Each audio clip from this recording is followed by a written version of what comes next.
Oh, hi there. It's a real American Brian. I was just about to read some G.I. Joe. Why don't you come join me?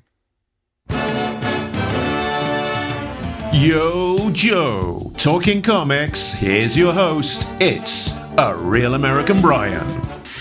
And we're back to read more G.I. Joe, a Real American Hero, this time issue number 3. On the cover, we get a giant robot, which is always cool. Herb Trimpe is back doing the pencils on the interior, and Larry Hama is writing. We pick up after a G.I. Joe adventure. The Joes are dismantling a giant robot in a Cobra stronghold that they took over and chased the Cobra Troopers out of. Breaker tells General Flagg that 12 Cobra Troopers were wounded, and when they thought they had the jump on Snake Eyes. And goes on here, yes, sir, half a dozen Cobra Troopers thought they had old Snake Eyes disarmed. Shoot, General. He shouldn't be allowed to carry that thing in his boot. It's got to be against the Geneva Convention. Pretty cool. And then we have General Flagg here ordering 3 mail trucks to be sent to clean up the scene. 1 truck for the wounded, 1 truck for the prisoners, and 1 truck for the robot parts.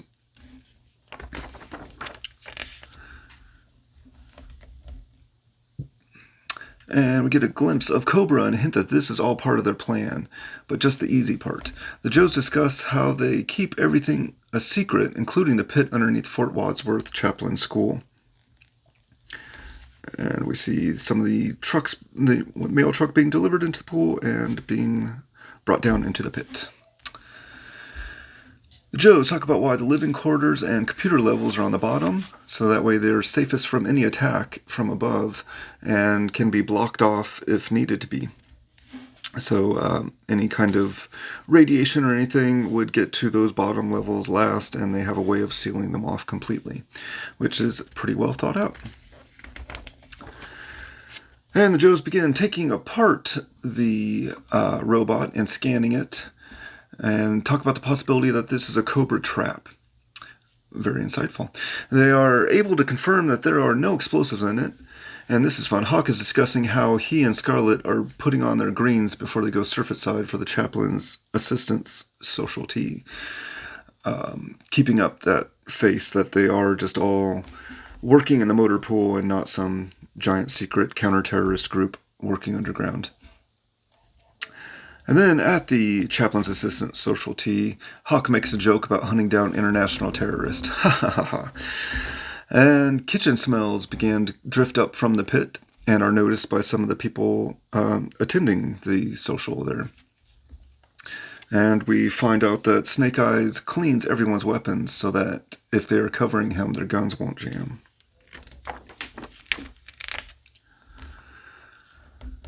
Cobra Troopers tell Cobra Commander that the robot's chemical timer is about to go off, and the robot's hands come alive and start walking around like Thing from the Addams Family, typing in codes to the blast doors so that way it can get to the surface and transmit a signal to Cobra. So this hand is, I guess the big bad guy right now is just this robot hand running around, which is kind of crazy. But it's fine. The robot hand finds its way kind of through the armory and the different parts of the pit, and starts closing off blast doors and kind of getting the Joe team locked into different rooms.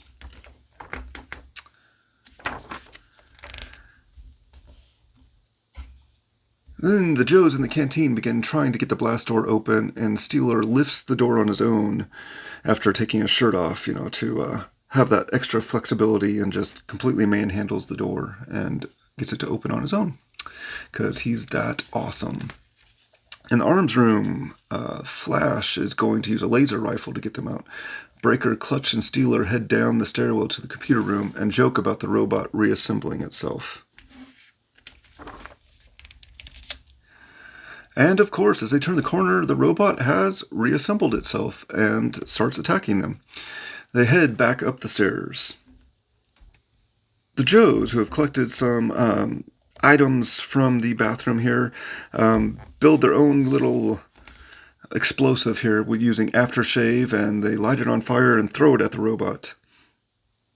So now the robot is on fire and still coming at them.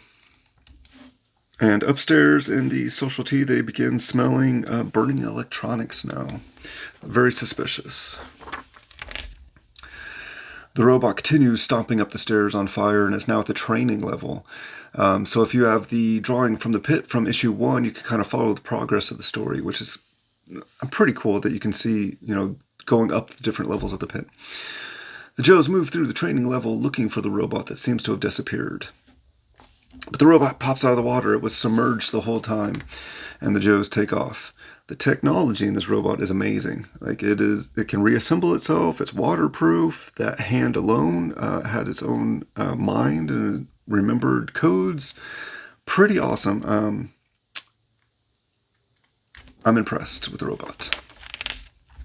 Then the Joes get their laser cannon and attempt to drop it down the elevator shaft, but miss the robot.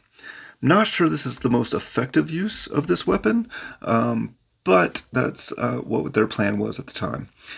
So now we have Steeler, Breaker, and Clutch, and they throw some paint on the robot, blinding it. It uses its radar to track the Joes, but they use some aluminum foil over an open hydraulic well. And the robot can't see them as the radar bounces off the aluminum, and the robot falls into the well, all the way back down to the computer level. Kind of makes you question that earlier information that the computer level was so far down it was safe from attacks. Now we find out that there's an open well that goes all the way down. And back at the T social, the noise is heard and hilariously described. It sounded like a Mack truck full of anvils going off a cliff. It came from somewhere below us. No, that must have been some sort of acoustical phenomenon. There's nothing below us but solid Staten Island. And then Cobra discusses that they're circling and waiting for the signal on where exactly this robot was taken to, so they know where the pit is, and they are running low on fuel. And they may have to abort this mission. Then we have the Joes in the arms room, finally get out, and they head to the computer level in time to see the robot's head spout tentacles and start running up the elevator shaft. Flash shoots the robot head, sends it back down, and 12 small transmitter bugs come out of the head and start heading to surface. And the Joes have to find them and stop them out before they get to the surface to send out a signal. Hawk and Scarlet are hearing action in the pit, but have to remain at the social to keep up the act. The Cobras are down to 3 minutes of fuel left, and in the pit, the Joes are still tracking down the transmitter bugs.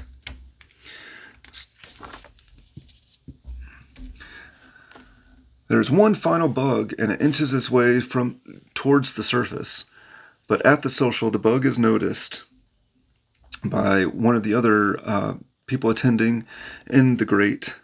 But Scarlet stomps out the final bug. And then Cobra bugs out themselves and heads back to Cobra Command, and Hawk suggests extra leave time for the Joes as they are going buggy. So, that is the end of that crazy robot adventure. We saw the Joes fighting Cobra again in this issue, but it was a much different story where they're actually taking on this giant robot, not Cobra or Cobra Troopers. My favorite panel of this issue was the description of the robot falling that I read earlier. Just hilarious. I don't know, I love the falling description. It reminds me of Pee-wee's Big Adventure and the description of a garbage truck falling off the top of the Empire State Building. But yeah, so that's my favorite panel of this issue. And this issue was a tough one for me. I didn't care for it a whole lot. It was just a little too silly for my taste. And some of the slapstick elements, I'm just not a big fan of. I'm going to give this one a 1.5 flag points. But that is issue 3. And now you know, and knowing is half the battle, so make sure you know to subscribe to this channel so you don't miss out on issue 4, which will be coming up next. That was a real American Brian. And now you know, because knowing is half the Brian.